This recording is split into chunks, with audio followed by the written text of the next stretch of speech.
amongst the youth. They have been rampant, and some of them have resulted from the substance use. Yes. So talk about the mental health situation of the youth. The figure currently we are having, which is unfortunate, we are having 1 out of every 4 people in this country have mental health issues. That is the recent, that is the number. That is the numerical figure. Yeah. When you talk about 1 in every 4, that means if you have a population of 40 million, you have 10 million people have issues with their mental health. Exactly. Unfortunately, mental health does not stick with one person. For example, if in this studio we have 4, and one has an issue with mental health, it is not permanent to him.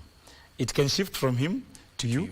Him is okay, now you are the problem. Yeah. So amongst all of us, the 4 of us, 3 of us may find ourselves in that situation at some season or at some point.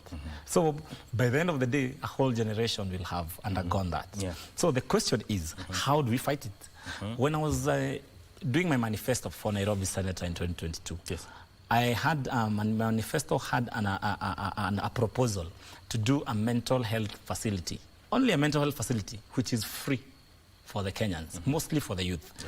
Why am I saying so? Today, if I call a counselor, today, they will charge me 5,000 or 4,000 per hour. Wow.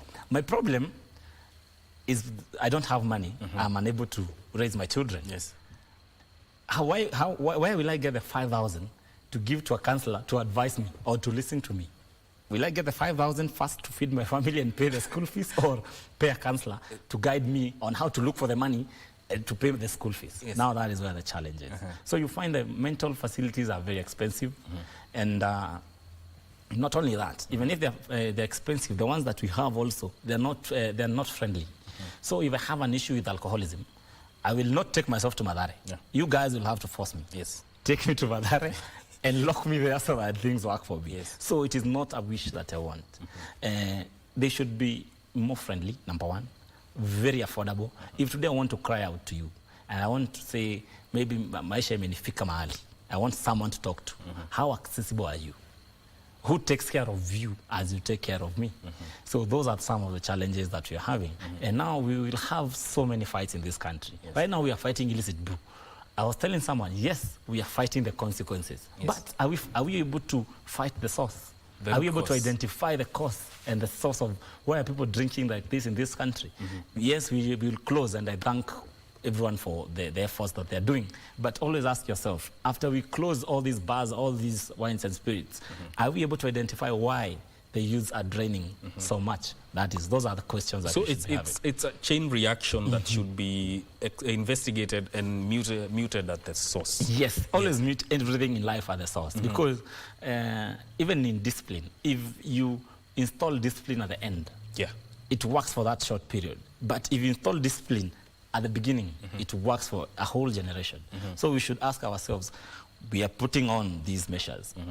Is there a bill? I was even asking someone, have you even tabled a bill in Parliament about this illicit brew? Have you put a bill in Parliament that shows that the youth should be employed and we should avoid most of the other people coming and taking the opportunities for the youth? Have you done that? If you have not done that, why should you be fighting alcoholism at the end, and also you're not fixing the beginning? You will fight it at the end, but the generations will change. It will later you will not be the one in leadership.